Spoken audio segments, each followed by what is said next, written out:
মুর্শিদাবাদের বেলডাঙ্গায় বাবরি মসজিদ হবে, চলে যাব মসজিদে। হতে দে শুধু একবার। ভক্ত ভক্ত হওয়া বের করে দেবো। আরে মন্দির তুলে দেবো, ঠাকুর গঙ্গায় ভাসিয়ে দেবো। না থাকবে বাঁশ, না বাজবে বাঁশি। মন্দির যদি না থাকে রে, কিসের ভক্ত হওয়া? কোনো মতেই ভক্ত হতে পারবে না। ছেলেটা কাছে গিয়ে যখন এই কথা বলেছে, দুই ভাইয়ের মধ্যে আলোচনা হয়েছে। আলোচনা হওয়ার পর ছোট ভাই গোবর্ধন দাসের ঘরে কোনো সন্তান হয় নাই। বড় ভাই হিরণ্য দাসের স্ত্রীর কোল আলো করে একটা পুত্র সন্তানের জন্ম হয়েছে। পিতামাতার মৃত্যুর পরে পিতামাতাকে পিণ্ড দান করে পুত নামক নরক থেকে উদ্ধার করে বলে সন্তানকে বলে পুত্র। गोस्वामी तुलसीदास जी लिखছেন, एक दार से बाहर होता है पूत और मूत, जो भजे होरी वह पूत, जो बिना भजे होरी वह मूत। মাতৃগর্ভের একই দরজা দিয়ে পুত্র এবং মূত্র বাহির হয়। যেটা হরিভজন করে ওটা পুত্র, যেটা হরিভজন করে না ওটা মূত্রের সমতুল্য, কোনো দাম নেই ওটা। জয় নিতাই। বিষ্ণুবাবু আপনাকে বলছি, এটা তো সুন্দর করে বলে দিলেন, যে ছেলেটা হরিভজন করে না ওটা মূত্রের সমান। তাহলে যে ছেলেটা দাস মণ্ডল চ্যাটার্জি চক্রবর্তী অধিকারী বাড়ির ছেলে, সনাতন হিন্দু ধর্মের জন্ম নিয়ে চড়াম করে জাত বদল করে খ্রিস্টান সেজে গেল, তার কি হবে? তারও একটা হবে। হ্যাঁ, মানুষ এখন বদল হয়ে যাচ্ছে কেন? আমি অনেককে জিজ্ঞাসা করছিলাম, লোকে জাত বদল করছে কেন? কি এটা বিশ্বপিতা নাকি বেরিয়েছে? এদিকে আছে, আমাদের মেদিনীপুরে আছে গো, খুব ঘুরছে। হ্যাঁ ভালো হোক, হ্যাঁ হয়ে যাক, সনাতন ধর্ম ধুয়ে মুখে সব পরিষ্কার সাফ হয়ে যাক। ও মন্দিরে যাবো না, পড়েছি যবনের হাতে খানা খেতে হবে সাথে। কে লিখছেন? নজরুল ইসলাম। মনে রাখবে, নিজের ধর্মে মরণ ভালো, পরের ধর্ম নকল করা মোটে ভালো। তবে লোকে বদলাচ্ছে কেন? সনাতন ধর্মে অনেক নিয়ম, নিরামিষ খাও, মালা পরো, তিলক পরো, হরিনাম করো। অন্য ধর্মে কিচ্ছু করতে হবে না, আপনি সব খাবেন। সাপ, ব্যাং, গরু, ছাগল, টিকটিকি, গিরগিটি, মহিষ, ইঁদুর, সাপ, ছুঁচো, বিড়াল, তুমি সব খাবে। আমাদের ধর্মটাও পালন করবে। শোনো, যে ধর্ম তোমাকে ত্যাগ করা বাদ দিয়ে ভোগ করতে শেখায় তাকে ধর্ম বলে নাকি? কাকে ধর্ম বলে? যা আমাকে ধারণ করে রাখবে, পশুর প্রতি, প্রাণীর প্রতি, যা আমাকে হিংসাবৃত্তি তৈরি করে, যা আমার মনকে ক্রোধান্বিত করে, তাকে আমি ধর্ম বলেই স্বীকারই করি না। যা ধর্ম তোমার অন্তর থেকে, যে বিষয় তোমার অন্তর থেকে দয়া কেড়ে নেবে, যা তোমার অন্তর থেকে মায়া কেড়ে নেবে, যা তোমার অন্তর থেকে ভালোবাসা কেড়ে নেবে, সে ধর্ম কিসের ধর্ম? সে কোনো ধর্ম নয়। যে ধর্ম, একটা কথা মনে রাখবে, মসজিদে যেতে গেলে মুসলমান হতেই হয়, মন্দিরে যেতে গেলে হিন্দু হওয়ার দরকার নেই, সবাই যেতে পারে। এটাই তো আমাদের শ্রেষ্ঠত্ব। পৃথিবীতে যত ধর্ম আছে, যত সম্প্রদায়, যত মানুষকে আপনারা দেখছেন, সকলে সনাতনী হয়েই জন্ম নিয়েছে। এখানে আসার পরে ভাগ করে নিয়েছি, আমি খ্রিস্টান, তুমি মুসলমান, তুমি জৈন, তুমি বৌদ্ধ। জন্ম আমাদের সনাতনী হয়ে। হ্যাঁ, কেন? এই বিশ্ব ব্রহ্মাণ্ডকে কি বলে বলুন? এক কথায় কি বলে? ব্রহ্মাণ্ড। হিন্দিতেও ব্রহ্মাণ্ড বলে, ইংরেজিতে তারা ভালো করে উচ্চারণ না করে বলে ব্রহ্মাণ্ড। কেন? ব্রহ্মার রচনা করা এই জগৎটাকে ব্রহ্মাণ্ড বলা। আচ্ছা, কেউ কি বলে আল্লাহ, মানে আল্লাহ তৈরি করে বলে? খ্রিস্টান যিশু বানিয়েছে, কেন বলবেন না? বলো। ভারতবর্ষের নদ নদীগুলোর নাম পড়েছেন তো? গঙ্গা, যমুনা, সরস্বতী, নর্মদা, সিন্ধু, কাবেরী, ব্রহ্মপুত্র আছে তো? পুরাণ থেকে ইতিহাস নদীগুলোর নাম বলা আছে। এরকম নাম পেয়েছেন নাকি? রোকেয়া, রিজিয়া, সুলতানা, রুকসানা, আমেনা, মুমতাজ আছে? নেই, নেই, থাকবেও না। রাখবেন, চেষ্টা করে ধর্মের প্রদীপটার সলতের বাতিটা কমিয়ে দেওয়া যায়, নিভিয়ে দেওয়া যায়। ধর্মের বাতিটা ধীরে জ্বলে কিন্তু নিভে যায় না, অধর্মের বাতিটা দপ করে জ্বলে, চট করে নিভেও যায়। এই হরিনামটা বাঁচিয়ে রাখতে হবে।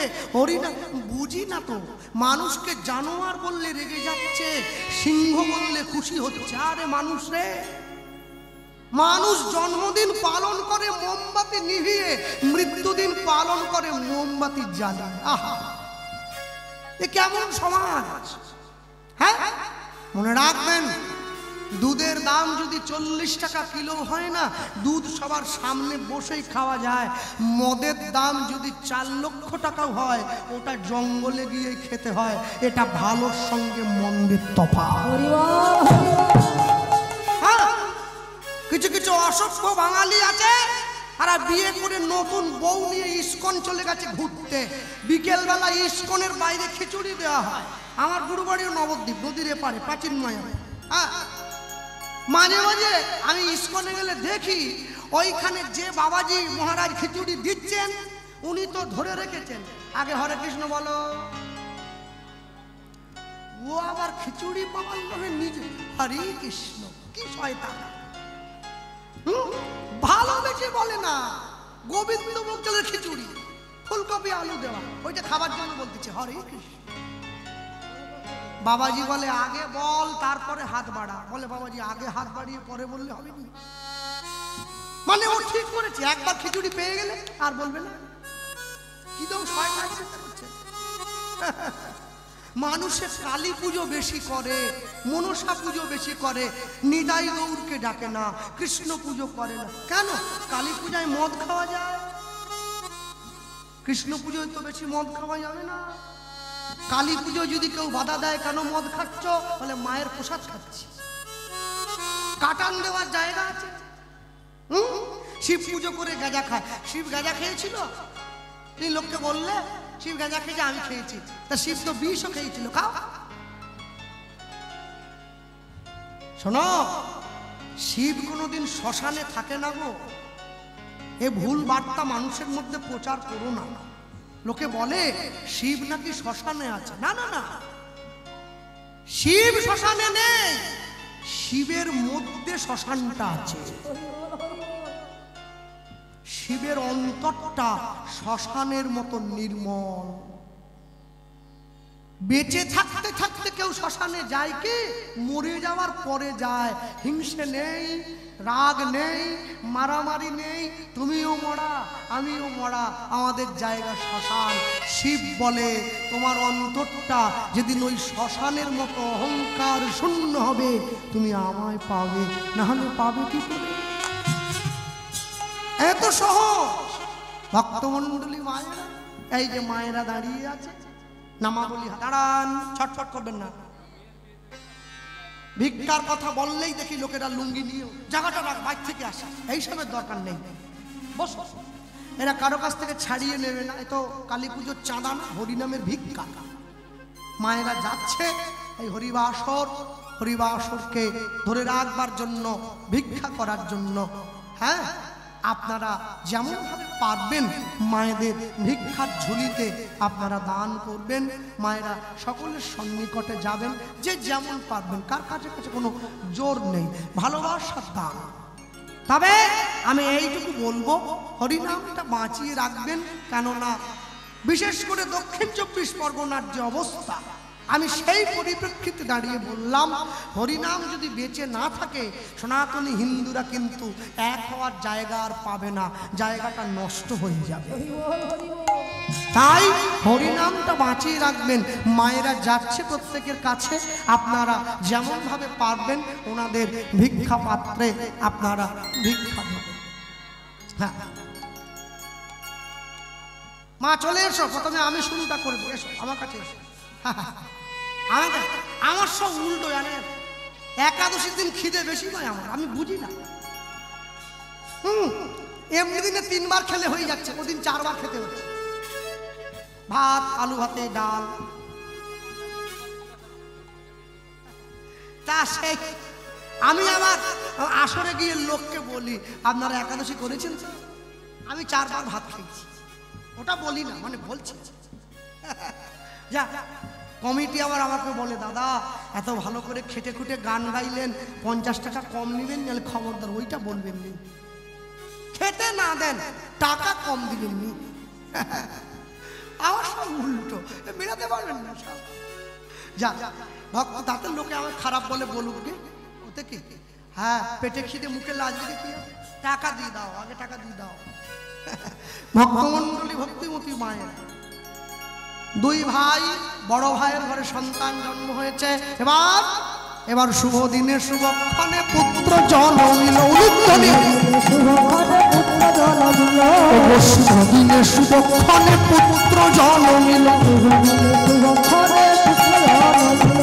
পিতা মাতার মনে আজ আনন্দ বাড়িল। পিতা মাতার মনে আজ আনন্দ বাড়িল।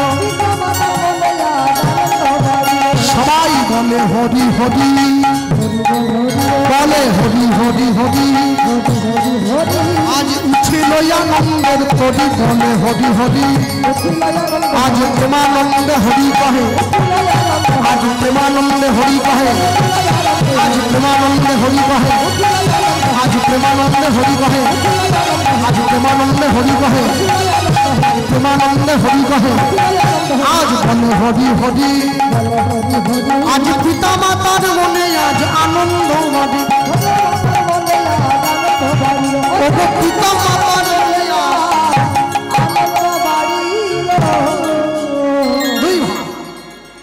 বড় হয়েছে, গ্রামের মানুষজন ছুটে জমিদার। রামচন্দ্র যেমন করে নিজের রাজ্যের প্রজাদেরকে লালন পালন করতেন, আপনার সন্তান সেইভাবে আমাদের রাজ্যবাসীর মঙ্গল করবে। আজ থেকে ছেলেটার নাম দিন রঘুনাথ। না হয়েছে, আগেকার দিনে নিয়ম ছিল, ছেলে মেয়েরা বড় হলে গুরুদেবের আশ্রমে গিয়ে লেখাপড়া করতে হতো। রঘুনাথ দাসের গুরুদেবকে হুগলি জেলার চাঁদপুরে বলরাম আচার্য প্রভু রঘুনাথ দাস সোনার পালকি থেকে নেমে গিয়ে গুরুদেবের কাছে দাঁড়িয়েছে। গুরুদেব এসো রঘুনাথ। রঘুনাথ গিয়ে গুরুদেবের চরণে হাত দিয়ে প্রণাম করছে। জয় জয় শ্রী গুরু, গুরু আমার প্রেম কল্প।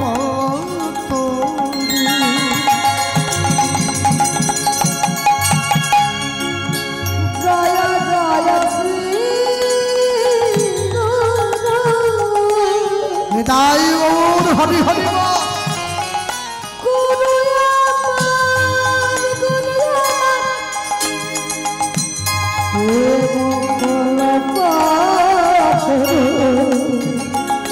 জয় জয় শ্রী গুরু,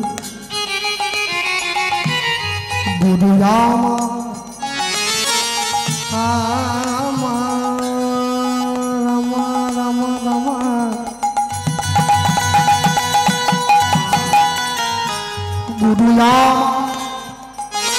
প্রেম কল্প তরু।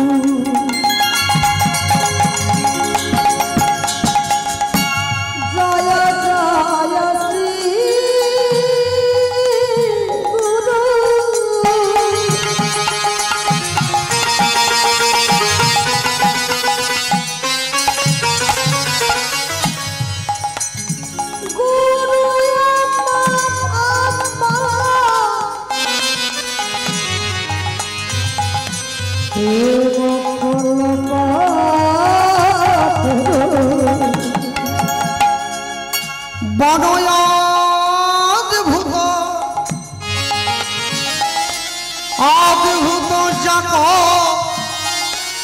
পরকা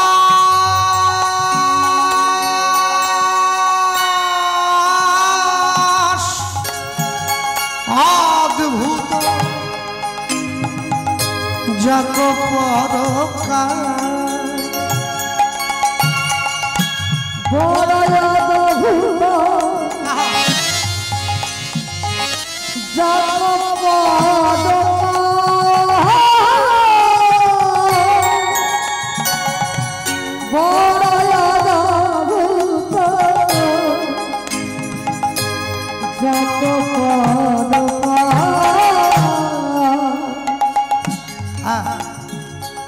এনাকে আমি খুব সম্মান করি, আমার পাশে বসে আছে, আপনাদের জেলার মানুষ। ইনি অরুণ চট্টোপাধ্যায় মহাশয়ের দুয়ারি ছিলেন। হ্যাঁ, আমার সঙ্গে অনেক দিনের সখ্যত্ব আছে। আমার হিয়া অগতি মির বড় জ্ঞান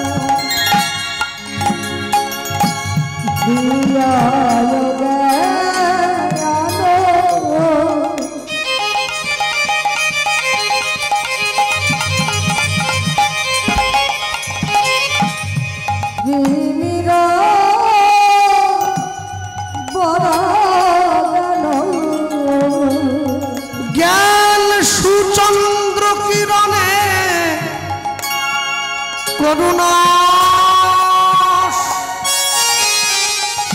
জ্ঞান সুচন্দ্র কিরণে করুণা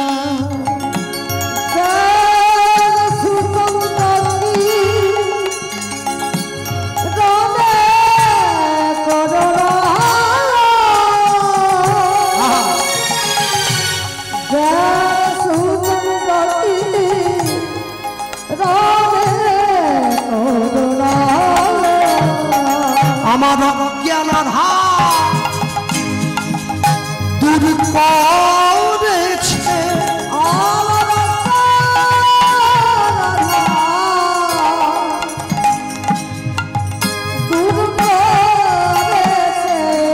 আমার অজ্ঞান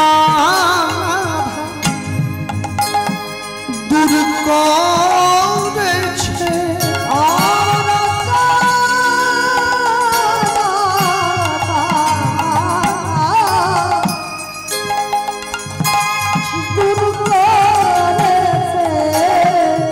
জ্ঞানের বাতি জ্বালায় দিয়ে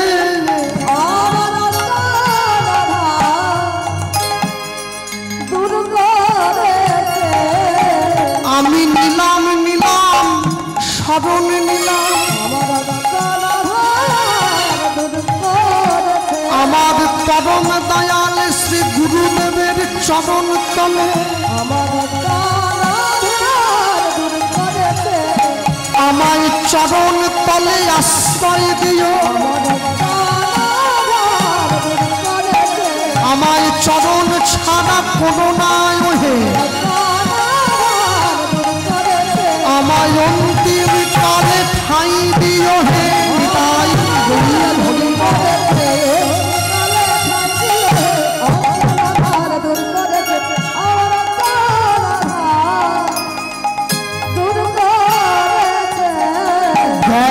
সুচন্দ্র কি রণে করুণা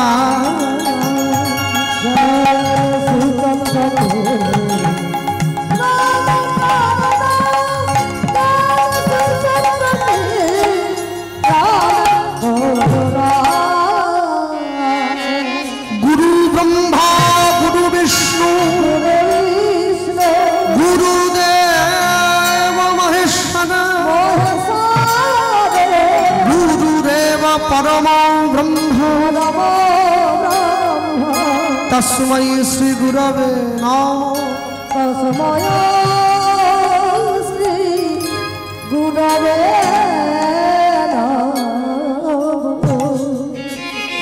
যেই গুরুদেবকে প্রণাম করে উঠে দাঁড়িয়েছে, গুরুদেব রঘুনাথ দাসকে বুকে জড়িয়ে ধরল। রঘুনাথ, তুমি কি আমার আশ্রমে থাকবে?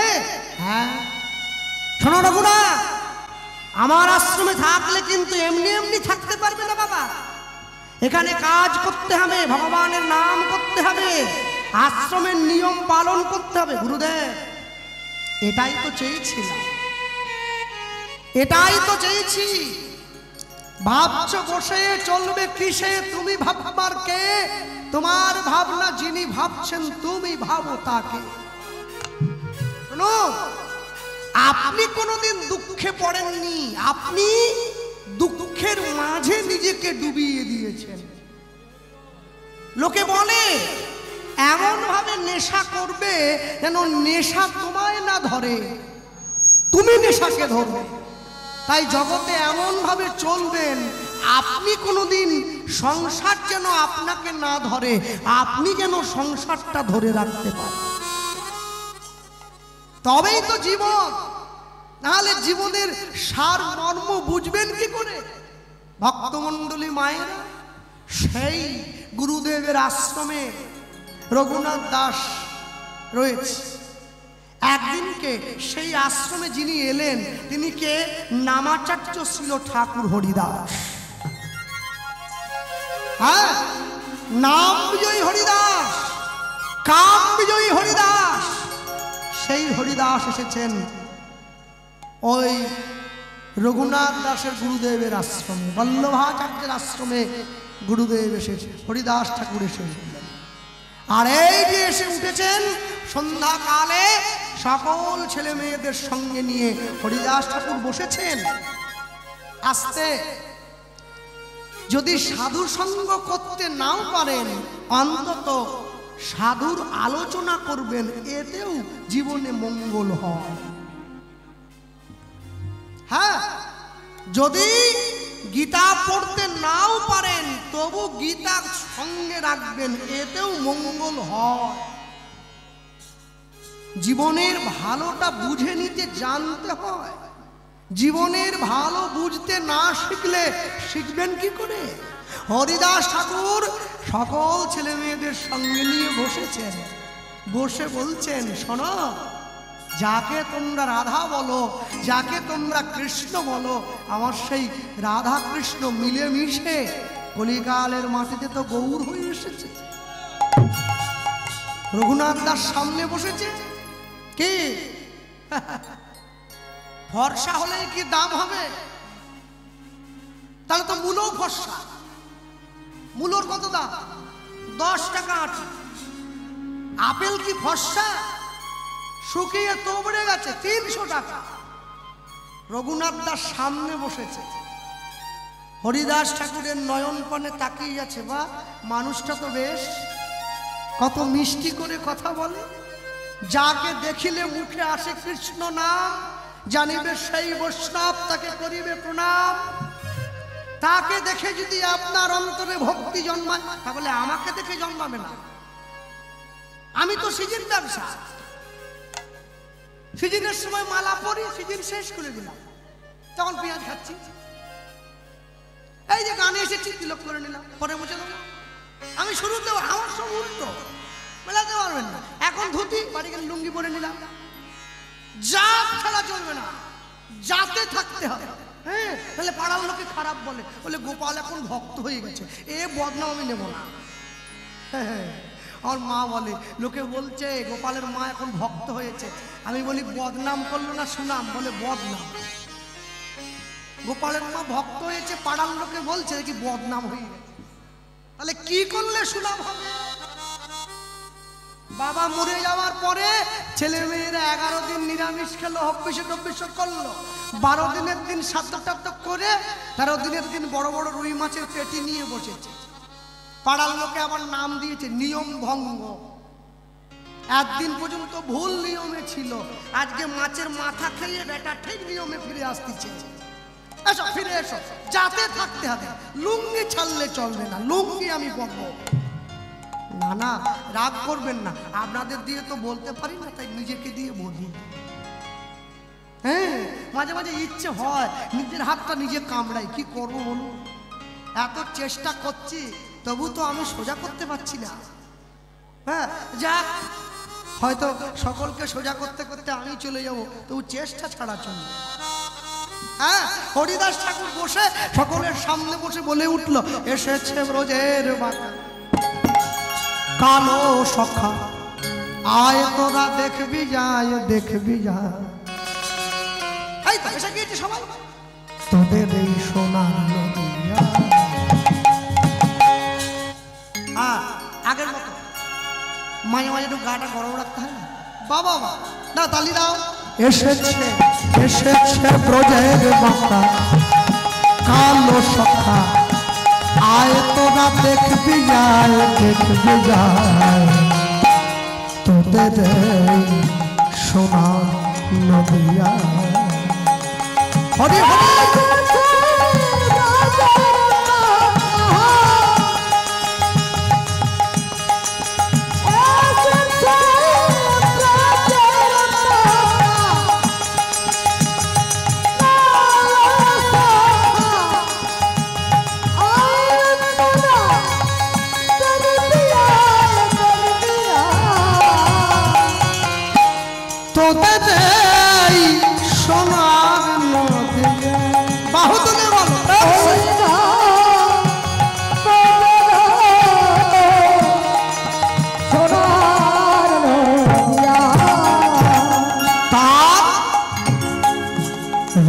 ফিরেছে ঢং ফিরেছে রং ফিরেছে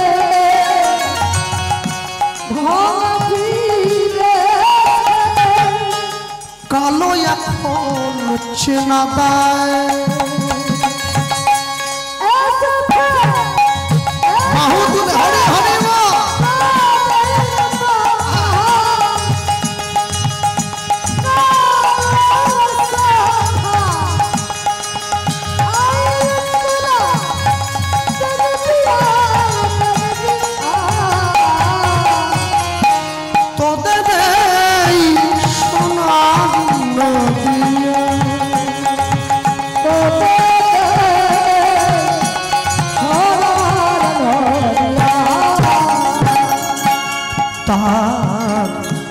কালো বরণ নাই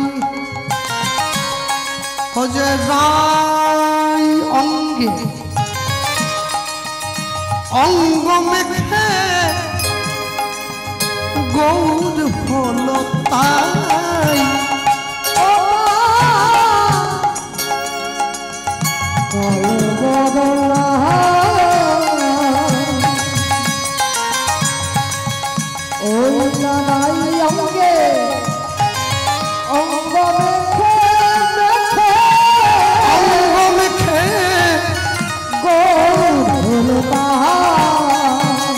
সেই ব্রজের খেলা ভুলো খেলা খেলতে এলো নদিয়ায় নদিয়ায় তাই গৌর হরি হরি তবে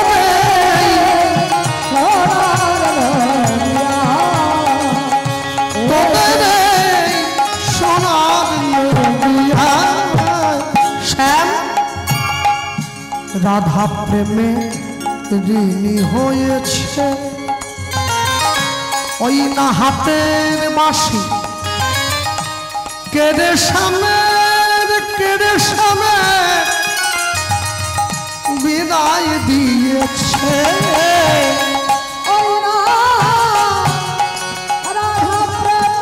বাহু তুলে বলো প্রেম সে হরি হরি হাতের বাসি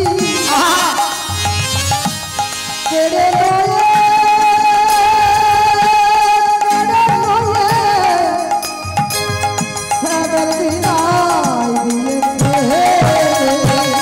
এবার বাঁশি নাই আর সাধবে কিসে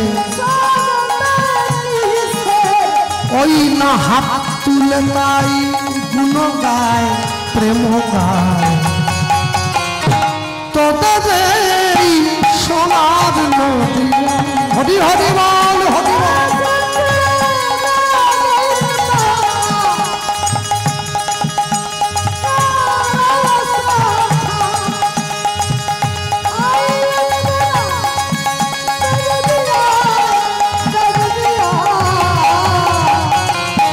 তোদের সোনার নদিয়া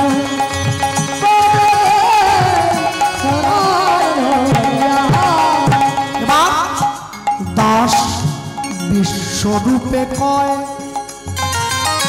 এমন হয় কি নাই আর হয় বিসরুতে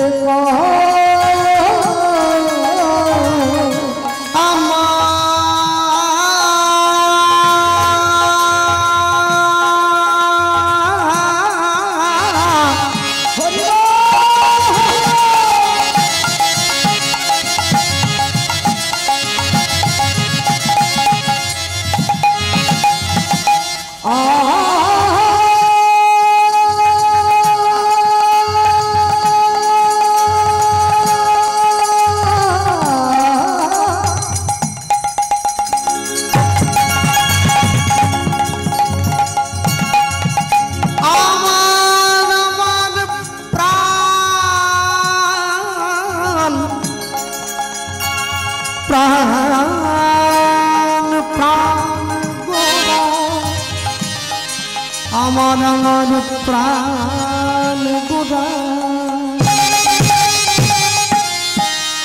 দাস বিশ্বরূপে কয় এমন হয় কি নাই আর হয় বিসরুতে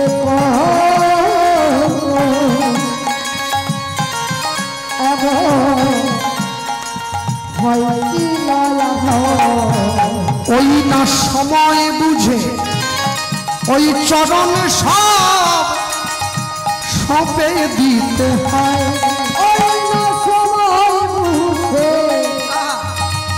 ওই চরণে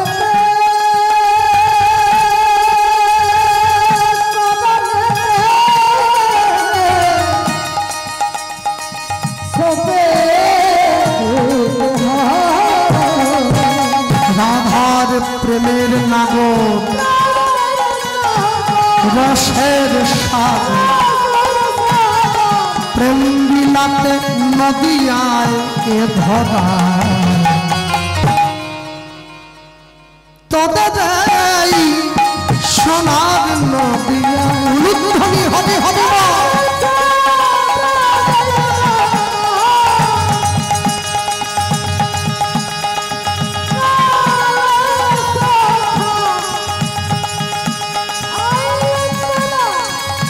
দেখবি না তোদের এই সোনার নদিয়ায়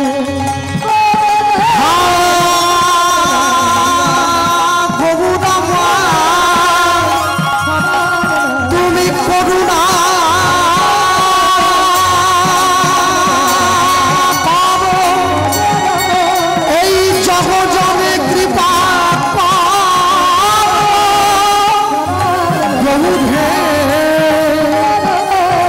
করুণা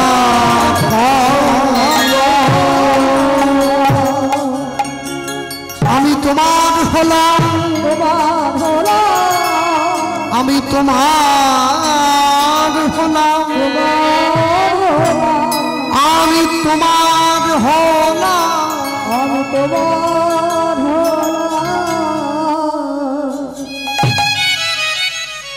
রঘুনাথ দাস ছুটে গিয়ে হরিদাস ঠাকুরের চরণে পড়লো আমি তোমার হলাম কে কে পায়ে পড়ে কে ওঠো ঠাকুর কি নাম তোমার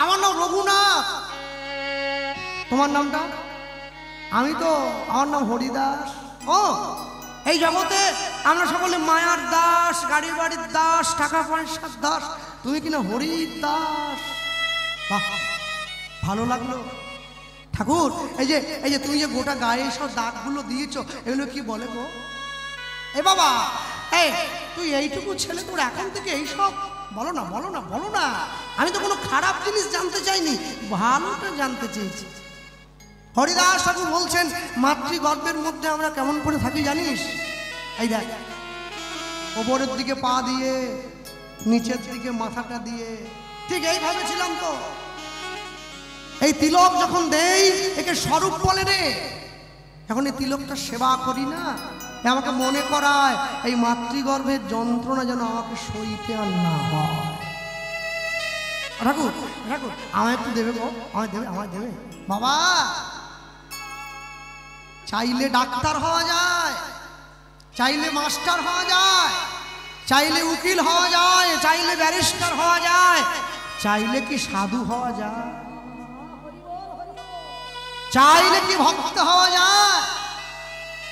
হ্যাঁ, হরিদাস ঠাকুর রঘুনাথকে বুকে জড়িয়ে ধরেছে। বাবা এই বয়স থেকে তোমার এত অনুরাগ ঠাকুর, এই যে তুমি যার নাম বললে, তুমি যে বললে রাধা কৃষ্ণ মিলে মিশে গৌর হয়ে এসেছে, হ্যাঁ এই কলিযুগের মাটিতে, আমাকে এখন নিয়ে যাবে তোমার গৌরের কাছে।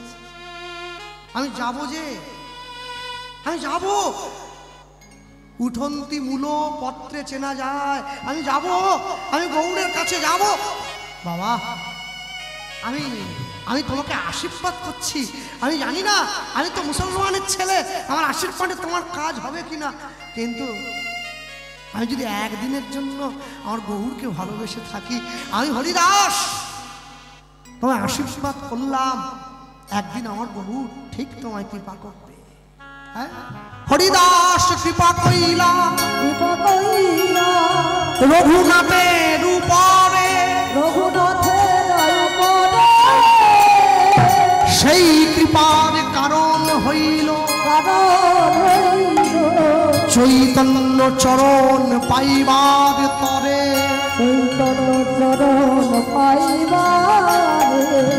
এবার যার সদ গুণে গোসাই রঘুনাথ দাস, চৈতন্য জন্মাইল ভক্তি, জন্মিল বিশ্বাস। এবার সাধু সঙ্গ, সাধু সঙ্গ সর্বশাস্ত্রে কয়, লব মাত্র সাধু সঙ্গ, কৃষ্ণ ভক্তি প্রেম, কৃষ্ণ ভক্তি।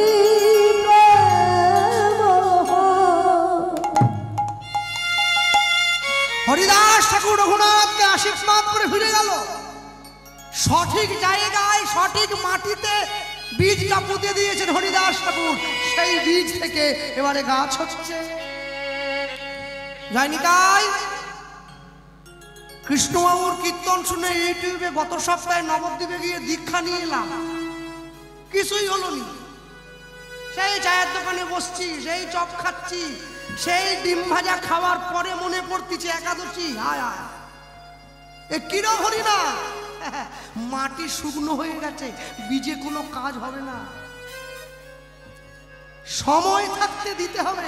যখন তোমার যৌবন, তখন তোমার এক মন, তখন করো গোবিন্দ ভজন। হরি বল, হরি বল। হ্যাঁ, বৃদ্ধ বয়সে তুমি নানা রোগ ব্যাধিতে হয়ে রবে অচেতন, তখন তুমি বুঝবে ভবে আসা অকারণ। হ্যাঁ, নবদ্বীপে একজন সাধু ছিলেন জানেন, যার নাম তিনকড়ি গোস্বামী মহারাজ, তাকে অনেকে বলতেন চট বাবা। তিনি একটা চট করতেন, একটা গায়ে দিতেন, অনেক শিষ্য ছিল তার। তিনি একদিনকে এক শিষ্যকে ডেকে বললেন, হ্যাঁ রে এই 1 কিলো জিলাপি আনতে পারিস? শিষ্য বলে, গুরুদেব জিলাপি দিয়ে কি করবেন? বলে, এই মনটা কদিন থেকে বড় জিলাপি জিলাপি করছে রে, 1 কিলো নিয়ে আন।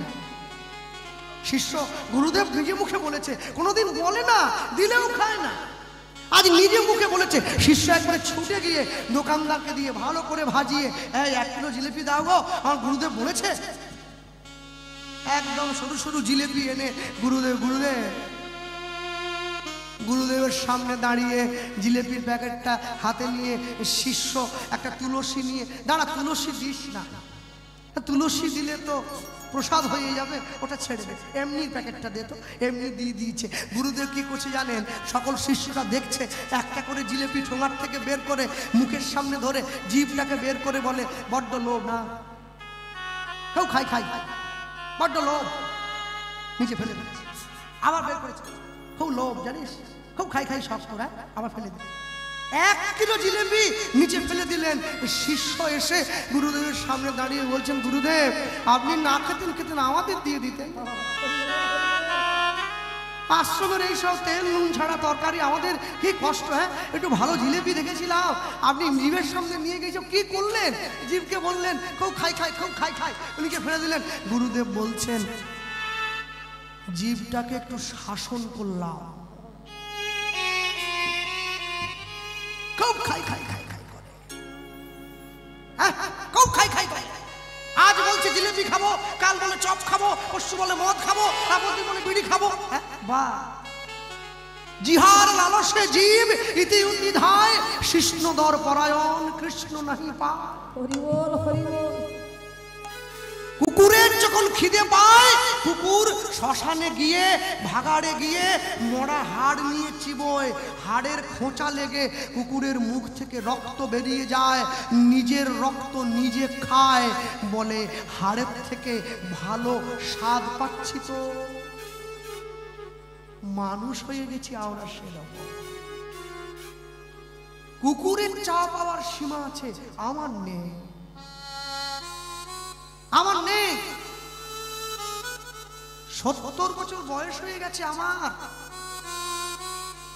এখনো পর্যন্ত আমাকে যদি কেউ কীর্তনে ডাকে, আমি বলি 1 লাখ টাকা না হলে যাবো না। আরে 70 বছর বয়স, টাকা কি হবে? কদিন পরে দিন গুনতে হবে, পারের কড়ি জমা, টাকা পরে জমাবে, কড়ি জমা। তা নয়, মানুষের জীবনটা এরকম। কাজলের ঘরে থাকবেন, গায়ে কালি লাগাবেন না, তা বললে কি হয়? লাগাতে হয়। তবে কালি যখন লাগিয়েছেন না, আমি বললো কি, নামের কালি লাগা। কলঙ্কে বলিয়া ডাকে সব লোকে, তাহাতে নাহিক দুঃখ, তোমারও লাগিয়া কলঙ্কের হার মোর গলায় পরিতে সুখ। কৃষ্ণ নাম, চৈতন্য মহাপ্রভুর নামে যে কলঙ্ক আছে, যদি সেই কলঙ্ক গায়ে লাগে, জীবন ধন্য হয়ে যাও। আপনারা জানেন কি, মহাপ্রভু যখন সন্ন্যাস হয়ে চলে গিয়েছিলেন না, আর ফিরে আসেননি, বিষ্ণুপ্রিয়া দেবী তো ঘরের বাইরে বেরোতেন না, ভেতর থেকে কথা বলতেন। যেদিনকে সচিমা গিয়ে বিষ্ণুপ্রিয়াকে শেষ দেখাটা দেখবার জন্য দরজাটা খুলেছে, দেখছে আমার বৌমার দেহটা একেবারে জরাজীর্ণ হয়ে গেছে, শুকনো কঙ্কালের মতো। ভালো করে লক্ষ্য করবেন, যারা সাধুগুরু জ্ঞানী গুণীজন বৈষ্ণব পণ্ডিত মানুষ বসে আছেন, চৈতন্য চরিতামৃতকার কৃষ্ণদাস কবিরাজ গোস্বাইপাদ, তিনি কিন্তু বিষ্ণুপ্রিয়া দেবীর কথা খুব একটা বলেননি চরিতামৃতে, এড়িয়ে গিয়েছেন। তিনি মাত্র 6 বার বলেছেন। 10,553টি শ্লোক আছে, এই 10,553টি পায়ারের মধ্যে মাত্র 6 বার বলেছেন বিষ্ণুপ্রিয়ার কথা, আর বলেননি। কেন পারেননি, কেন বলেননি? যখন কবিরাজ গোস্বামীপাদকে গিয়ে সকল বৈষ্ণবরা জিজ্ঞাসা করলেন, আপনি বিষ্ণুপ্রিয়ার কথাটা বললেন না? তিনি বলছেন, আমি বলতে পারি না, ওই কথা লিখবার মতো আমার গায়ে আর শক্তি ছিল না। সচিমা দরজা খুলে দেখছে আমার বৌমার দেহটা একেবারে ক্ষীণ হয়ে গেছে, রুগ্ন, কথা বলতে পারে না, আলতো করে ডাক দিয়েছে, মা। সচিমা দরজা খুলে দেখছে বৌমার দেহটা মলিন হয়ে গেছে, কিন্তু অঙ্গে যে জ্যোতি আছে না, পুরো ঘরটা আলো হয়ে গেছে।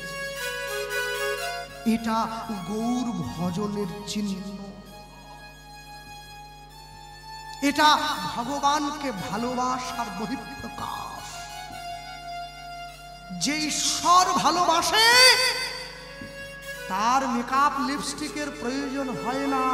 ঈশ্বরের অঙ্গ কান্তি তার দেহে বিরাজ করে, তাকে দেখেই তো বোঝা যায় সে ভক্ত, সে বৈষ্ণব।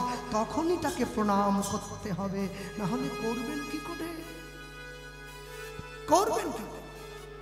হরিদাস ঠাকুর মহাপ্রভুকে এই কথাটাই বলেছিলেন, প্রভু মুই অধম মুই দীনজন, শকতি নাহিক মোর।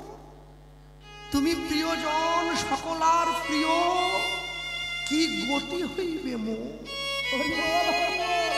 আমি অভাজন নীরবে কাঁদিয়া তব চরণ লব, জগৎ জীব তোমারে ডাকিয়া সুখেতে পাতিয়া থব। এই প্রেমদাস করে হায় হায় ধরনে না যায় হিয়া, কাঁদিতে কাঁদিতে তনু বিগলয় লোচন দাসের কায়া। মহাজনের পদ পড়লেই চোখে জল এসে যায়। কেন কেন আমরা ভালোবাসতে শিখি নাই, ভালোবাসতে বুঝি নাই। আমি যদি শিখতাম, যদি জানতাম, তাহলে কবেই তো তোমায় পেয়ে যেতাম। তোমায় পাওয়ার মতো কোনো জায়গা থাকতো কি?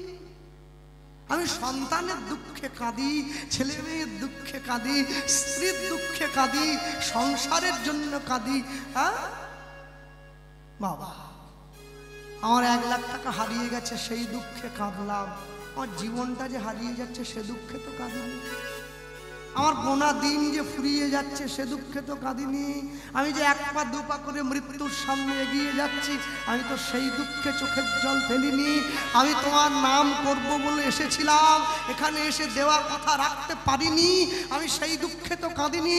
আমি তোমার চরণ সেবা করব বলে এসেছিলাম, এখানে এসে করতে পারিনি, আমি সেই দুঃখে তো কাঁদিনি। তাই গৌর হরি বল হরি বল। আমি সব ছেড়ে দিয়েছি। হরিদাস ঠাকুর রঘুনাথকে আশীর্বাদ করে ফিরে গেল। আর যেদিন থেকে রঘুনাথের অন্তরে গৌর প্রেম বসে গেল, আর তো ছেড়ে যাওয়ার জায়গা নেই, আর ছেড়ে যাওয়ার জায়গা নেই। হ্যাঁ, রঘুনাথ দাস উচ্চ শিক্ষা লাভ করে বাড়িতে ফিরে এসেছে। রঘুনাথ দাসকে ভোলাবার জন্য রঘুনাথ দাসের বাবা দেখছে, রঘুনাথ দাসের জ্যাঠামশাই দেখছেন, আমাদের ছেলেটা বড় চঞ্চল হয়ে গেছে, সংসারে মন নেই। রঘুনাথ, কি হয়েছে তোমার? বাবা, আমি আমি আমি গৌরের কাছে যাব। চুপ করো, বারবার একই কথা বলতে আমাদের ভালো লাগে না। রঘুনাথ, তোমায় বলেছি তুমি ওই নামটা মুখে আনবে না, ওই নাম যে আমার ভালো লাগে। না না রঘুনাথ, ওই নাম যারা মুখে একবার নিয়েছে তারা কেউ কেউ নিস্তার পায়নি, সবাই যে তার চরণে চলে গেছে, তুমি মুখে আনবে না। হ্যাঁ, রঘুনাথ দাসের মনটা সংসারে বসাতে হবে। কি করব? হ্যাঁ, কি করব? রঘুনাথ দাসকে বিয়ে দিয়ে দেবো। প্রত্যেক দিন রঘুনাথ দাসের ঘরে এক বিধবা মা আসতেন। রঘুনাথ দাসের সংসার, রঘুনাথ দাসের ঘর পরিষ্কারের জন্য। যে মায়ের নাম ছিল রেবতী দাস, তার কন্যা ছিল যার নাম কমলা। জমিদার মশাই গিয়ে রেবতীর ঘরে উঠেছে, রেবতী তোমার মেয়েটাকে দাও না, বৌমা করে ঘরে নিয়ে যায়। শুনুন, বড় লোক যদি গরিবের বাড়িতে আত্মীয় হয়ে আসে, গরিবের মনটা বড় খুশি হয়, কিন্তু গরিব যদি বড় লোকের ঘরে আত্মীয় হয়ে যায়, বড় লোকের মন খুশি হয় না। আজকে রেবতী ছুটে গিয়ে জমিদার মশাইয়ের চরণটা ধুইয়ে দিয়েছে। আসুন না, বসুন না জমিদার মশাই, আমার মেয়েকে আপনার বাড়ির লক্ষ্মী করে নিয়ে যাবে। মেয়েটি বেরিয়ে এসেছে, জমিদার মশাইকে প্রণাম করছে। মা, তুমি যাবে? আমাদের ঘরণী, আমাদের রঘুনাথের স্ত্রী হয়ে। মেয়েটির চোখে জল। কেন? রঘুনাথের মতো হেন পণ্ডিত, রঘুনাথের মতো হেন সুপুরুষ, রঘুনাথের মতো ভক্ত, এমন মানুষকে যে রমণী পায় সে কি আর না কেঁদে থাকতে পারে? কিন্তু মা তোমায় একটা কথা দিতে হবে। যে কি বলুন? আমি সব কাজ পারি, আমি ঘরের সব। না, তোমায় কিচ্ছু করতে হবে না, তুমি শুধু কথা দাও, তুমি কথা দাও, তুমি তুমি তুমি তুমি আমাদের রঘুনাথকে গৌরের নাম করতে দেবে না। ছুটে গিয়ে জমিদার মশাইয়ের চরণ দুটো জড়িয়ে ধরেছে। আপনি কি বলছেন? কি বলছেন? মদের নেশা বিড়ির নেশা ধরলে কাউকে ছাড়ে, গৌর প্রেমের নেশা কাউকে যদি একবার ধরে তাকে কি রাখা যায় এই মায়ার সংসার? কে পৃথিবীতে কোনো শক্তি নেই যে রঘুনাথকে সংসারে বেঁধে রাখতে পারে। আমি তো সামান্য রক্ত মাংসের মানুষ। মা তুমি তুমি তুমি তুমি তুমি পারবে? তুমি পারবে মোহ দিয়ে মায়া দিয়ে রূপ যৌবন দিয়ে আমাদের ছেলেটা? মনে মনে ভাবছে, আচ্ছা আমার স্বামী তো গৌর চরণে যাবে, ওকে তো আমি আটকাতে পারবো না। আচ্ছা আমার স্বামী যদি গৌরের চরণে যায় আমি কি বাদ থাকবো নাকি? আমি তো অর্ধাঙ্গিনী, আমি কি বাদ থাকবো? আমার স্বামী গেলে আমিও তো যাব। আমি বুদ্ধিমতী মেয়ের মতো সিদ্ধান্তটা গ্রহণ করি। হ্যাঁ আমি যাব। আমি এই তো উপযুক্ত কথা, উপযুক্ত বুদ্ধিমতী মেয়ের মতো কথা বলেছ। বাবা সুন্দর করে বিবাহের দিন স্থির হলো। সবাই হুগলিবাসীকে নিমন্ত্রণ দাও। জমিদার মশাইয়ের ছেলের বিয়ে, রঘুনাথের বিয়ে, সকলে মিলে ছুটে এসেছে। আজ কি আনন্দের শোভা কহনে না রুদ্ধনি,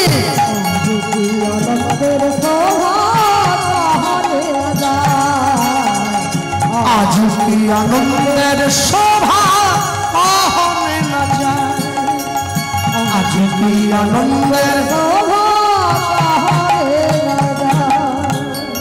রঘুনাথের বিবাহেতে গ্রামবাসী যায়,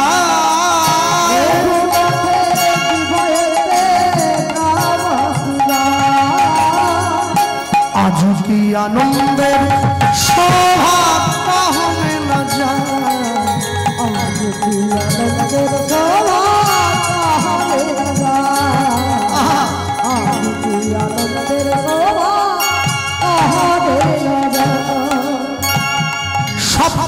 গ্রামের বাসী আদি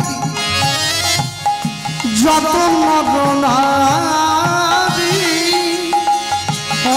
গ্রামের বাসী আদি যত নরনারী ধনী করে সবে রঘুনাথেরি, ধনী করে আজ কি আনন্দের শোভা কহনে না যায়, আজ কি আনন্দের শোভা কহনে না যায়, আজ কি আনন্দের শোভা কহনে না যায়। মানে ভাই রঘুনাথ দাস গোস্বামী মহারাজ কি বিবাহ মত সব কি নিতাই গৌর প্রেমানন্দ হরিব হরিব, নিতাই গৌর হরিব হরিব। সবাই রঘুনাথকে আশীর্বাদ করে ঘরে ফিরে গেল। রঘুনাথ জীবনে সুখী হও, জীবনে বড় হও, সুখে সংসার করো। ফুলশয্যার ঘরে প্রবেশ করে রঘুনাথ দাস তার স্ত্রীকে বলছে, কমলা আমি তোমায় একটা কথা বলবো, বলো না স্বামী। আচ্ছা আচ্ছা আমার মতো এহেন মানুষকে পেয়ে তুমি খুশি হয়েছ তো? শোনো, তোমাকে পাওয়া তো আমার কাছে ভাগ্য, আমার পুনর্জীবনের কর্মফল। বাহ বাবা বাহ, তা তুমি আমায় কিছু দেবে না? হাতটা বাড়িয়েছি। কে? রঘুনাথ দাস হাতটা বাড়িয়ে দিয়েছে, কিছু দাও। মেয়েটি কি বলছে, শোনো তুমি তো জমিদার, আমার অভাব নেই কিচ্ছু, আমি তোমাকে কি দিতে পারি? আমার কি আছে, কি দেবো? কিছুই নেই, তবে একটা জিনিস আছে। কি? এই যে মায়েরা, নারী জাতির জীবনে সব থেকে মহামূল্যবান সম্পদ তার চরিত্র, তার সম্মান। আজ থেকে আমার সম্মানের দায়িত্ব, আমার চরিত্রের দায়িত্ব আমি তোমার হাতে তুলে দিলাম। তুলে দিলাম, আজ থেকে আমি তোমাকে দিলাম। আচ্ছা না, আপনারা বিশ্বকবির ভাষায় শোনেননি? মম জীবন যৌবন মম অখিল ভুবন, তুমি ভরিবে সৌরভে নিশীথি নিশম, তুমি রবে নীরবে হৃদয়ে মম। আমার জীবনের দায়িত্ব আমি তোমায় দিলাম। তাহলে তাহলে কমলা শোনো শোনো, আজ আমাদের ফুলসজ্জা মনে রাখবে। মানুষ যেদিন ফুলের বিছানায় ঘুমায় তার ফুলসজ্জা হয়, আর ফুল যেদিন মানুষের ওপরে ঘুমায় সেদিন তার অন্তিম সজ্জা হয়। হ্যাঁ বাহ বাবা বাবা, এই যে কথা যেই বলেছে অমনি রঘুনাথের স্ত্রী ছুটে গিয়ে বুঝে নিয়েছে ছুটে গিয়ে স্বামীর চরণটা ধরেছে। স্বামী, আজকে রাত্রিটা আমার কাছে থেকে যাও, কালকে সকালে চলে যেও। তুমি গৌরের কাছে যাবে, আমি তোমায় না বলবো না। না শোনো, আমি তো জমিদারের ছেলে, আমি আমি এক সিদ্ধান্তে অনড় ব্যক্তি। কমলা, আমি সিদ্ধান্ত নিয়েছি, যদি আমার এই দেহটা গৌরের চরণে দেই, এই পবিত্র দেহটা নিয়েই আমি গৌরের চরণে যাব। আর যদি আমি না যাই, আজ রাত্রি তোমার কাছে থাকলে এই দেহটা তোমার সেবায় দিতে হবে, এই দেহটা উচ্ছিষ্ট হয়ে যাবে, আর আমি গৌরের কাছে যাব না। সারা জীবন আমি সংসারেই থাকবো। বলো তুমি কি চাও? এইবার রঘুনাথ দাসের স্ত্রী ছুটে গিয়ে ঘরের পিছন দরজাটা খুলে দিয়েছে। আমি এটা শোনবার জন্যই তো অপেক্ষা করছিলাম। যাও, চলে যাও, তোমার গৌর তোমার জন্য অপেক্ষা করছে। আর যেদিন তুমি গৌরকে পাবে, আমার কথা একটু জানি। হ্যাঁ, রঘুনাথ দাস বলছে, আমার ইচ্ছে হয় কি জানো কমলা? আমি গৌর বরণ পরিধারণ। হ্যাঁ, যাদের মনে ধারণা আছে, যাদের মনে একটা ভ্রান্ত ধারণা গেড়ে বসে আছে, কি গৌরাঙ্গ লীলায় পদ গাওয়া যায় না, কে বলেছে? আমি গাইতে জানি না, আমি শিখি না। হ্যাঁ, আমি শিখে উঠতে পারি না। গৌরাঙ্গ লীলাতে মোটামুটি ভাবে একটু একটু এদিক ওদিক চোখ বোলালেই কম করে 10 থেকে 15,000 পদ চোখে পাওয়া যায়। গাওয়া যায় না মানে শিখবো না বলে কাটান দিয়ে রেখেছি। হ্যাঁ, আমি তো রান্না করতে জানি না, লোককে বলি আমি আমার লোকের কড়াতে পারি না, আমার নিজের কড়া চাই। আসলে কি হতে জানি না, কিছুই তো নাই, ওটা বলে কাটান দিলাম। গৌর বরণ পরিধারণ আমি রাখবো হিয়ার মাঝে।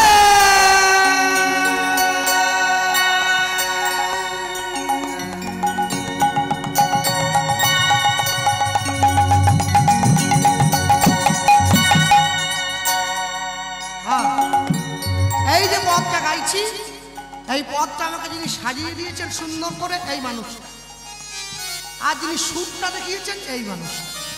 হ্যাঁ, ইনি আমার গুরুদেব, এনার কাছে আমি কীর্তন শিখি। হ্যাঁ, এনার সাজিয়ে দাও, এত সুন্দর একদম কথার সঙ্গে সুর সাজিয়ে দিয়েছে। গৌর বরণ পরিধারণ আমি রাখবো হিয়ার মাঝে।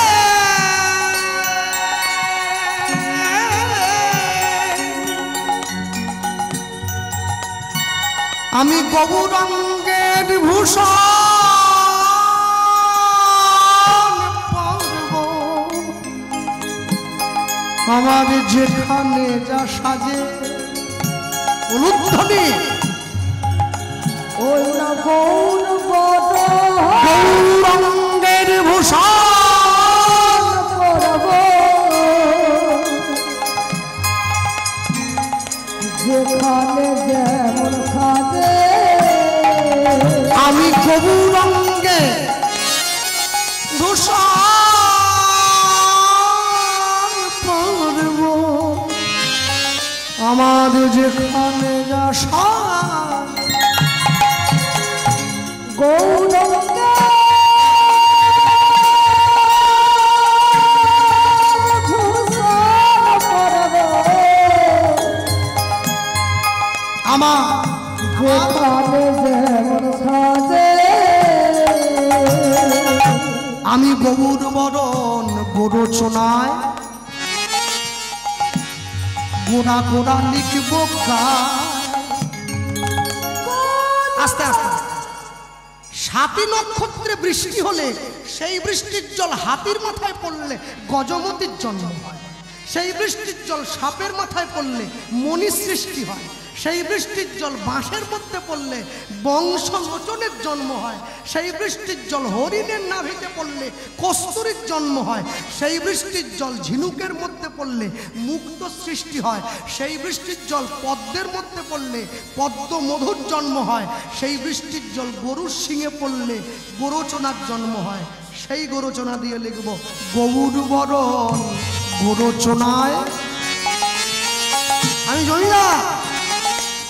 জমিদারের শখ থাকবে, বড় বড় শখ, আমার গৌরকে নিয়ে শখ আছে। গোড়া গোড়া লিখব গান,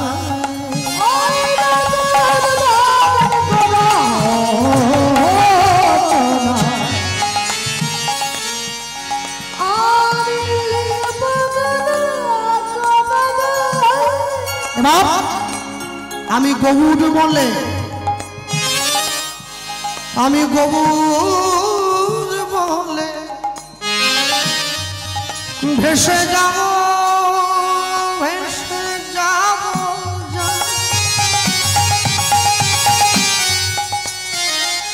সেই সোনার নদিয়ায়।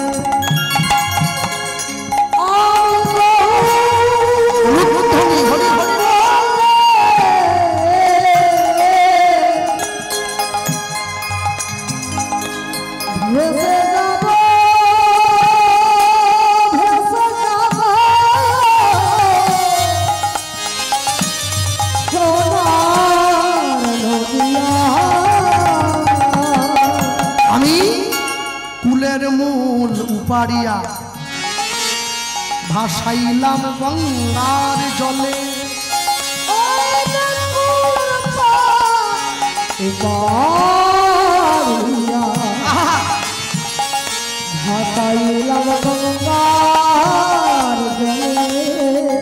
আমি গৌর বলে জীবন যৌবন সমর্পিব চরণ তলে।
আমি গৌর বলে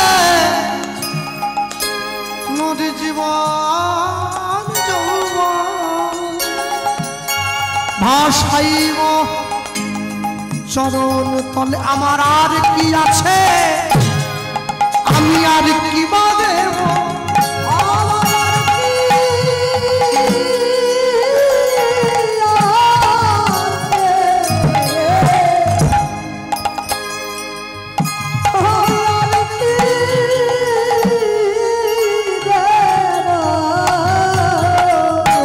আমার আর কি বা আছে,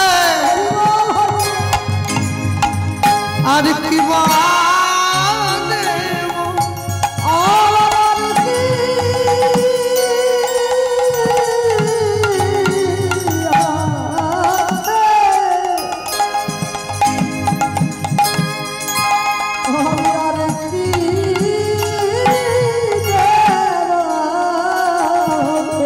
তুমি যা দিয়েছ আমি তাই তো দিলাম,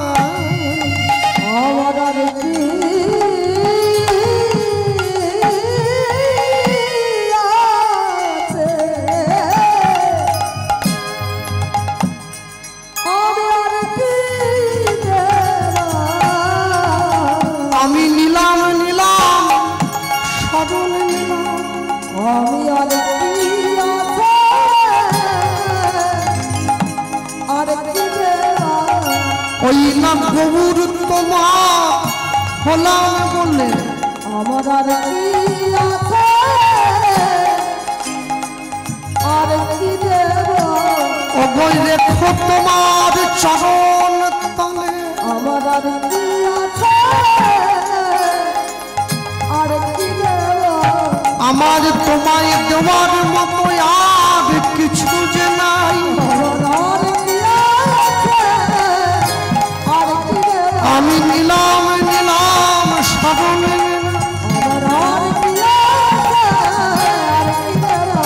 আমি নিলাম নিলাম সাধন নিলাম হরি আমি নিলাম নিলাম সাধন নিলাম আমি নিলাম নিলাম শরণ নিলাম। আমি গৌর বলে জীবন যৌবন ভাসাইব সতীব চরণ পালে। তাই গৌর হরিব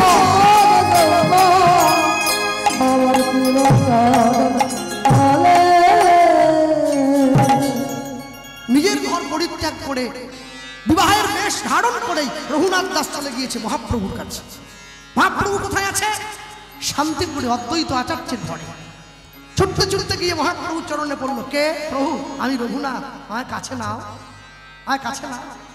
রঘুনাথ, আমি তোমার কথা শুনেছি, হরিদাস ঠাকুর আমার তোমার কথা বলেছে রঘুনাথ, কিন্তু বাবা এখনো যে আমার কাছে আসার মতো তোমার সময় হয় না। অপেক্ষা করো, তুমি ঘরে যাও, রাজ্য শাসন করবে। আর শোনো, স্থির হইয়া ঘরে যাও। ঘরে মহাপ্রভু রঘুনাথ দাসকে বলছেন, কি বললেন? স্থির হইয়া ঘরে যাও। ঘরে তুমি না হও বাতুল, ক্রমে ক্রমে পায় লোকে ভব সিন্ধুর কুল।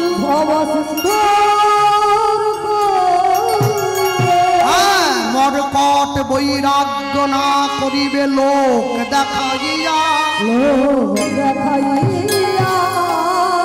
যথাযোগ্য বিষয় ভুঞ্জ অনাসক্ত হইয়া, অন্তে নিষ্ঠা রাখিবে বাহ্যে লোক ব্যবহার। অচিরাতে কৃষ্ণ তোমায় করিবে উদ্ধার।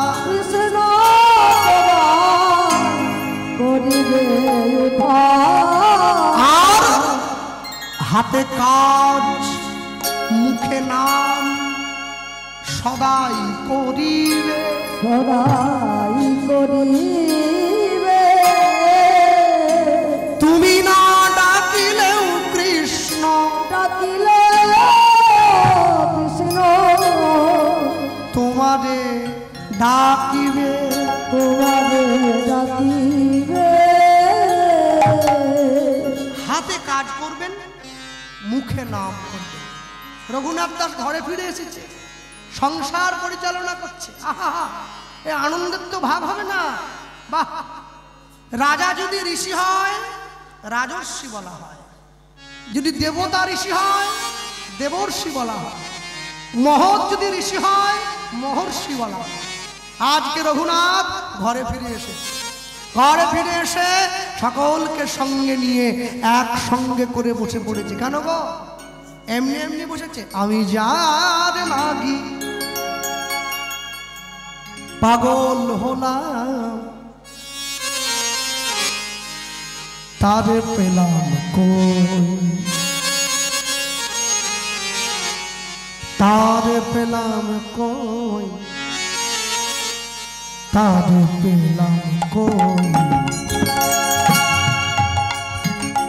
যার লাগি পাগল হলাম, তারে পেলাম কই। আমি তারে পেলাম কই, তারে পেলাম কই। অনুধ্বনি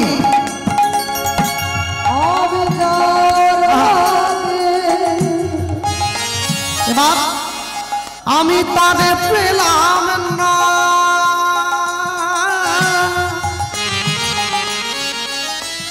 পেলাম না,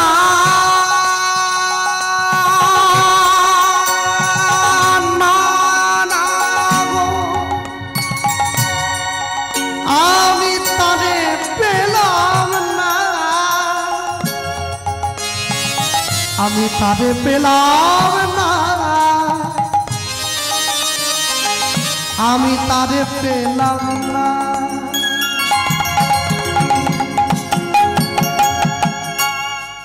এই যে মায়েরা বসে আছেন, জীবনে যার সঙ্গে সম্পর্ক ছিল পেয়েছেন, সবাই পেয়েছেন।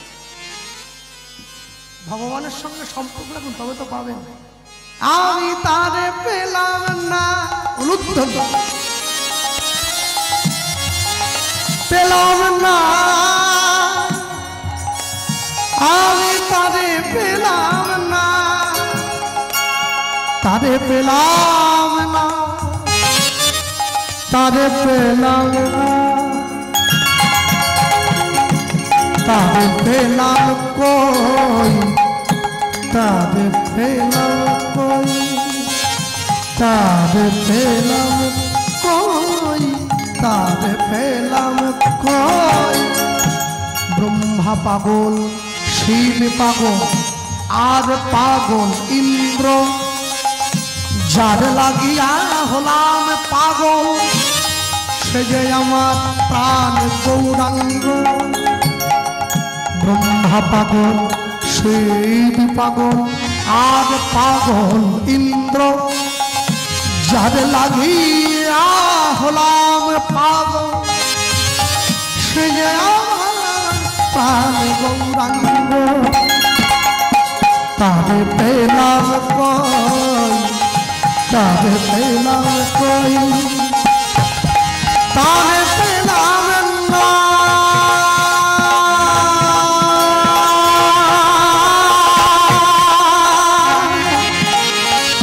আমি তারে পেলাম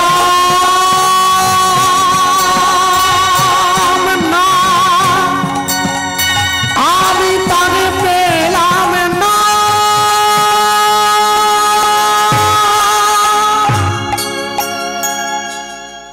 পেলাম না,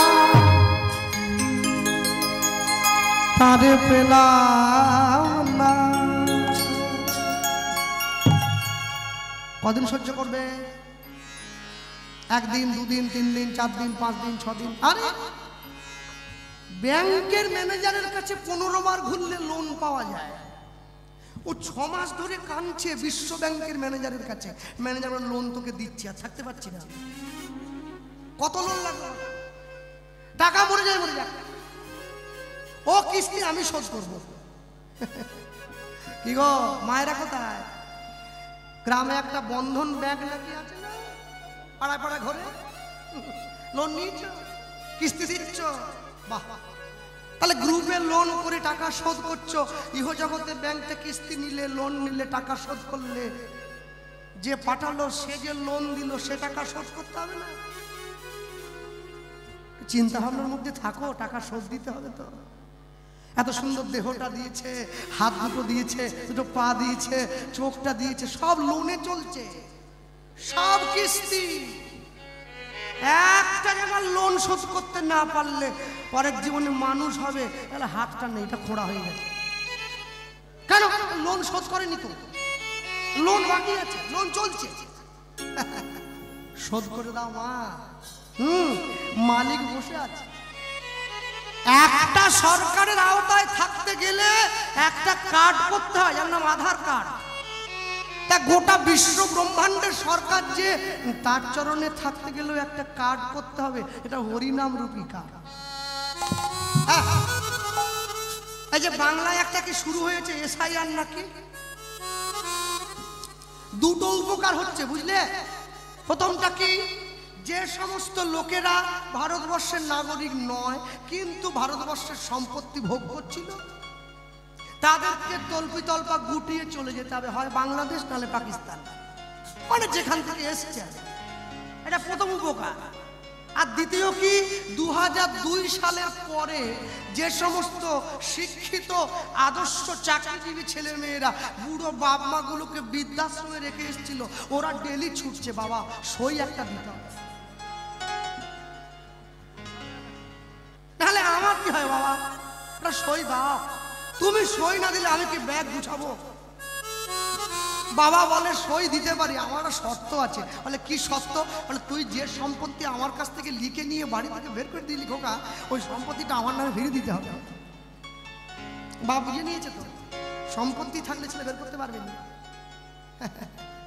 আমাদের বিশ্ব জগতের জগৎ পিতা যে, সে অনেক আগে আমাদের সম্পত্তি লিখে দিয়ে দিয়েছে।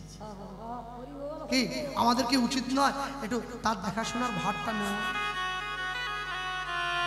আমার লকুনদানা না, ও পিঁপড়েতেও খায় না গো, পিঁপড়েও বোঝে ও নকল মানুষ দিচ্ছে, পিঁপড়েরাও খায় না, কালো পিঁপড়েগুলো যা পিঁপড়েতেও খায় না, তা ভগবানকে দাও কি করে? বলে আমার ছেলের জন্য আপেল এনেছি। ও, যে তোমাকে ছেলে দেবে সে নকল খেয়ে থাকবে, আর তোমার ছেলে আপেল খাবে? কদিন খাওয়াতে পারো দেখো না। এখানে সব ভালো।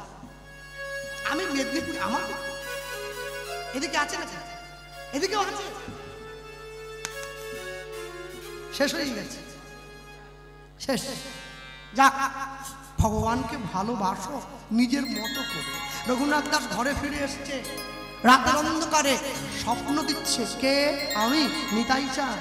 এই পাষণ্ড কোথাকার, তুই আমার কৃপা না নিয়ে গৌর পেতে চাইছিস? তুই কেমন রে? প্রভু কোথায় গেলে তোমায় পাবো? চলে আয় গঙ্গার পাড়ে, জায়গাটার নাম পানিহাটি, আমি রয়েছি তো। হ্যাঁ, বৃক্ষ তলে সূর্য সম পিণ্ডার উপরে বসিয়াছেন প্রভু যেন আজ কমল লোচন পরে। রঘুনাথ গিয়ে নিতাই চাঁদের চরণে পড়লো। নিতাই চাঁদ কি বলছে? ভালো হইল চোরা আইলি দিলি দর্শন,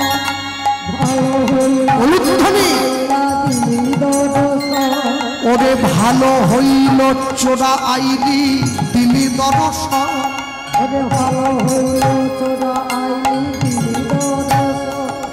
ওরে আয় আয় চোরা তোরে দেব যে দণ্ডন,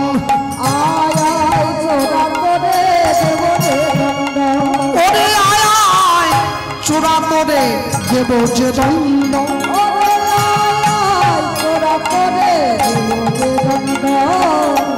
শাস্তি পাবি তো, শাস্তি পেতে হবে। কি শাস্তি? দধি চিড়া ভক্ষণ করাই বিভক্ত গণে। হরি হরি আজ শুনি আনন্দিত হইল দাস রঘুনাথের মনে, ওগো শুনি আনন্দিত হইল দাস রঘুনাথের মনে,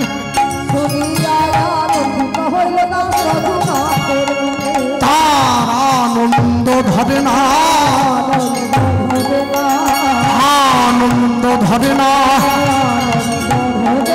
ওগো দণ্ড মহৎ সব শুনে, ওগো দণ্ড মহৎ সব শুনে হরি হরি হরি কহে, হরি হরি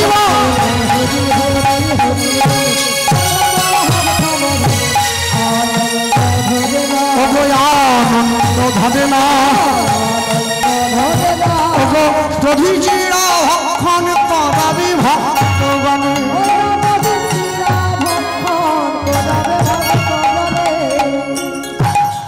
সবার কাছ থেকে দই চিড়া এনে সঠিক মূল্যে ক্রয় করে রঘুনাথ মেখে নিতাই চাঁদকে সেবা দিল মাটির পাত্রে করে। এইখান থেকে এই যে আপনারা দক্ষিণ 24 পরগনার মানুষ, এই যে আপনারা চিড়ের মালসা দেন ভগবানকে, এই জায়গার থেকে শুরু হয়েছে। ওইখানে এই রঘুনাথ দাসী প্রথম মাটির মালসায় করে দই চিড়ে মেখে নিতাই চাঁদের বদনে দিয়েছিল। হ্যাঁ, চিড়ে মালসা ছিল না, আগে অন্য মালসা ছিল, তাকে পাকা মালসা বলা হতো। এখন আমাদের মেদিনীপুরের দিকে চিড়ে মালসা খুব কম জায়গাতেই হয়, বেশিরভাগ জায়গায় অন্য মালসা হয়। হ্যাঁ, তবে অন্য মালসা একটু ব্যয় সাপেক্ষ হয়ে যায়, সবার পক্ষে ওটা মানে মানে ব্যয়টা বহন করা একটু কষ্ট।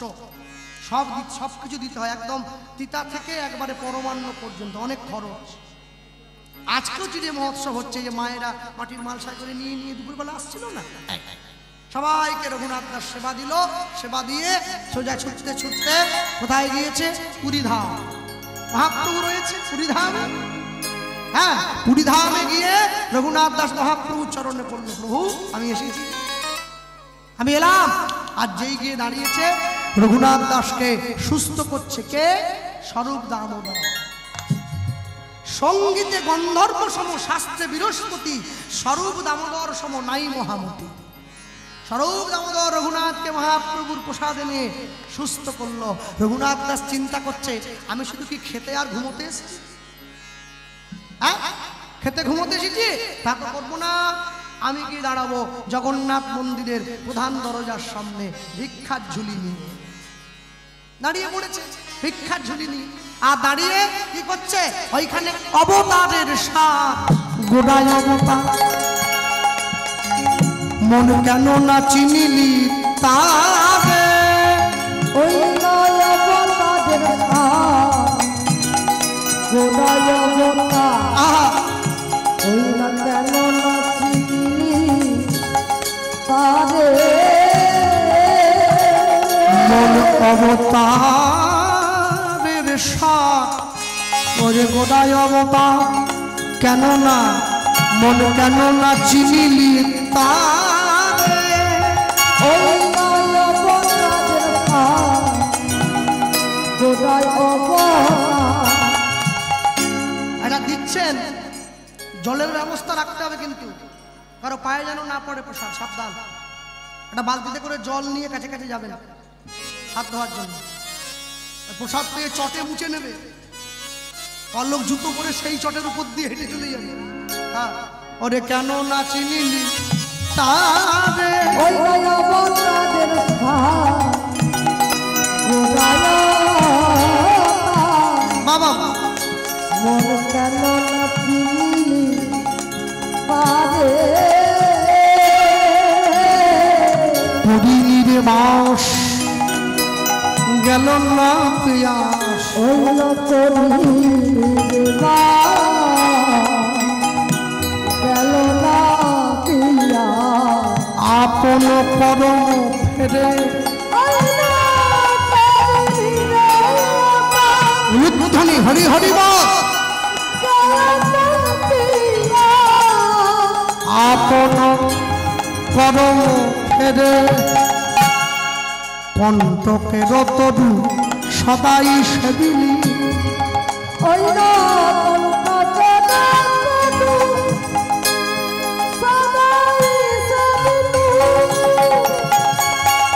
কণ্টকের তরু সদাই সেবিলি,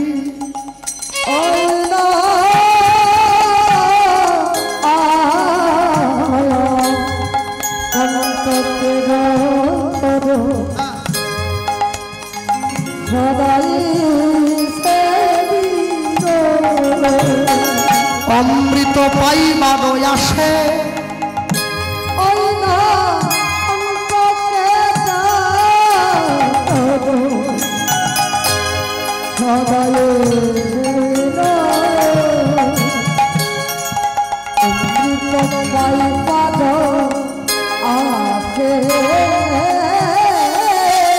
ওই যে প্রেম কল্প তরু, যে না চাহিতে প্রেম বিনা, যে না চাহিতে নাম বিনা, ওই না যে প্রেম কল্প তরু, আমার গৌরাঙ্গ সুন্দরে তাহারে ভাবিলি বিষে,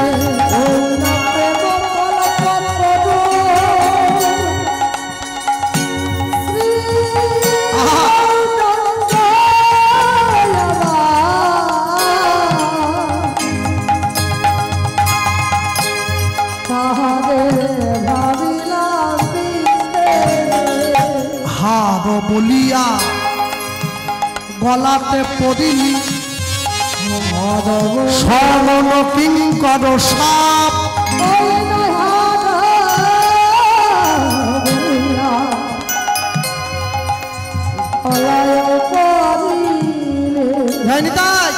এই যে পিছন দিকে আপনাকে বলছি, ওই যে মা বসে আছে, হ্যাঁ, রাত জেগে কীর্তন করে পয়সা জমিয়ে